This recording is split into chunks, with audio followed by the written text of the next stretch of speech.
ನನ್ನೆಲ್ಲ ಪ್ರೀತಿಯ ವೀಕ್ಷಕರಿಗೆ ನನ್ನ ಪ್ರೀತಿಯ ನಮಸ್ಕಾರಗಳು. ನಮ್ಮ ಚಾನಲ್ನ ಇದೇ ಮೊದಲು ನೋಡ್ತಾ ಇದ್ದೀರಾ ಅಂದ್ರೆ ದಯವಿಟ್ಟು ಸಬ್ಸ್ಕ್ರೈಬ್ ಮಾಡ್ಕೊಳ್ಳಿ ಫ್ರೆಂಡ್ಸ್.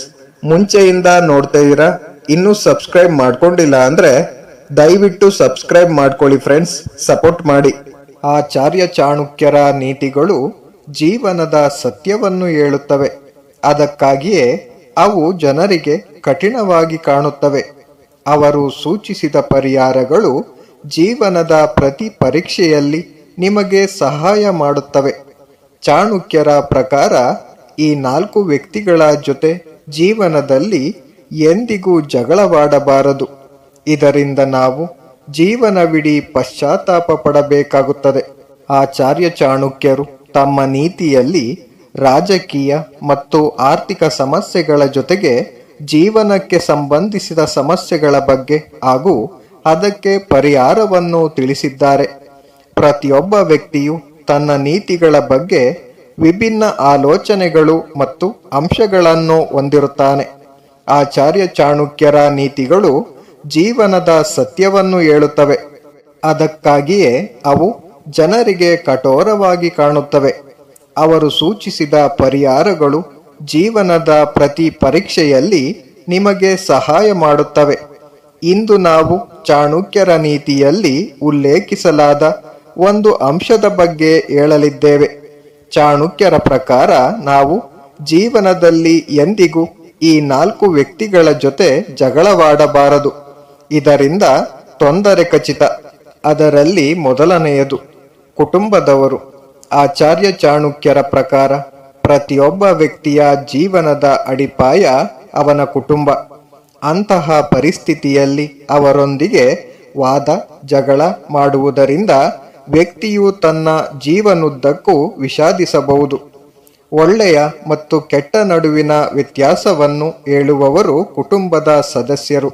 ಹಾಗಾಗಿ ಅವರೊಂದಿಗೆ ಹೋರಾಡಿದ ನಂತರ ನೀವು ಸರಿ ಮತ್ತು ತಪ್ಪುಗಳ ನಡುವೆ ವ್ಯತ್ಯಾಸವನ್ನು ಕಂಡುಹಿಡಿಯಲು ಸಾಧ್ಯವಾಗುವುದಿಲ್ಲ.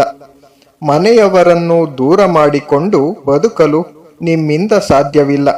ಆ ಕಾರಣಕ್ಕೆ ಮನೆಯವರೊಂದಿಗೆ ಎಂದಿಗೂ ಜಗಳವಾಡಬಾರದು ಎಂದು ಚಾಣಕ್ಯ ಹೇಳುತ್ತಾರೆ. ಎರಡನೆಯದು ಸ್ನೇಹಿತರು. ಸ್ನೇಹವೇ ಪ್ರಪಂಚದಲ್ಲಿ ಅತ್ಯಂತ ಶ್ರೇಷ್ಠವಾದುದು. ನಿಜವಾದ ಸ್ನೇಹಿತನು ಪ್ರತಿಯೊಂದು ಸಂದರ್ಭದಲ್ಲೂ ನಿಮ್ಮನ್ನು ಬೆಂಬಲಿಸುತ್ತಾನೆ ಮತ್ತು ಜೀವನದ ಪ್ರತಿಯೊಂದು ಸತ್ಯವನ್ನು ಅರಿತುಕೊಳ್ಳುವಂತೆ ಮಾಡುತ್ತಾನೆ. ಅಂತಹ ಪರಿಸ್ಥಿತಿಯಲ್ಲಿ ನಾವು ಸ್ನೇಹಿತರೊಂದಿಗೆ ಜಗಳವಾಡಿದರೆ ಅವನು ವಿಶ್ವಾಸಾರ್ಹ ಸಂದರ್ಭವನ್ನು ಕಳೆದುಕೊಳ್ಳುತ್ತಾನೆ. ಅವನು ನಿಮ್ಮೊಂದಿಗೆ ಮೊದಲಿನಂತೆ ಇಲ್ಲದೆ ಇರಬಹುದು. ಇದರಿಂದ ನೀವು ಪಶ್ಚಾತ್ತಾಪ ಪಡುತ್ತೀರಿ.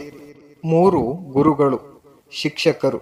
ಗುರು ಮಾತ್ರ ನಿಮಗೆ ಮಾರ್ಗದರ್ಶನ ನೀಡುತ್ತಾನೆ ಎಂದು ಚಾಣಕ್ಯ ನೀತಿ ಹೇಳುತ್ತದೆ. ಗುರುವು ನಮಗೆ ಜೀವನದಲ್ಲಿ ಒಳ್ಳೆಯದು ಮತ್ತು ಕೆಟ್ಟದ್ದರ ಜ್ಞಾನವನ್ನು ನೀಡುತ್ತಾರೆ ಮತ್ತು ಸರಿಯಾದ ಮಾರ್ಗವನ್ನು ಆಯ್ಕೆ ಮಾಡಲು ಸಹಾಯ ಮಾಡುತ್ತಾರೆ. ಒಬ್ಬ ವ್ಯಕ್ತಿಯು ತನ್ನ ಗುರುಗಳೊಂದಿಗೆ ಜಗಳವಾಡಿದರೆ ಅವನು ಗುರುವಿನ ಕೃಪೆಯ ಬಗ್ಗೆ ಅಜ್ಞಾನಿಯಾಗಿ ಉಳಿಯುತ್ತಾನೆ. ಅವನಿಗೆ ಜ್ಞಾನೋದಯ ಮತ್ತು ಮಾರ್ಗದರ್ಶನ ನೀಡುವವರು ಯಾರೂ ಇರುವುದಿಲ್ಲ. ಮೂರ್ಖ ವ್ಯಕ್ತಿ. ಆಚಾರ್ಯ ಚಾಣಕ್ಯರ ಪ್ರಕಾರ ಒಬ್ಬ ಮೂರ್ಖನೊಂದಿಗೆ ಎಂದಿಗೂ ವಾದ ಮಾಡಬಾರದು. ಇದು ನಿಮ್ಮ ಸಮಯವನ್ನು ವ್ಯರ್ಥ ಮಾಡುವುದು ಮಾತ್ರವಲ್ಲದೆ ನಿಮ್ಮ ಮನಸ್ಸಿನ ಶಾಂತಿಯನ್ನು ಕಸಿದುಕೊಳ್ಳುತ್ತದೆ.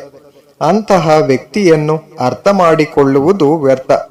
ಇದರಿಂದಲೂ ನೀವು ಪಶ್ಚಾತ್ತಾಪ ಪಡಬೇಕಾಗುತ್ತದೆ. Thank you for watching friends. Please subscribe my channel.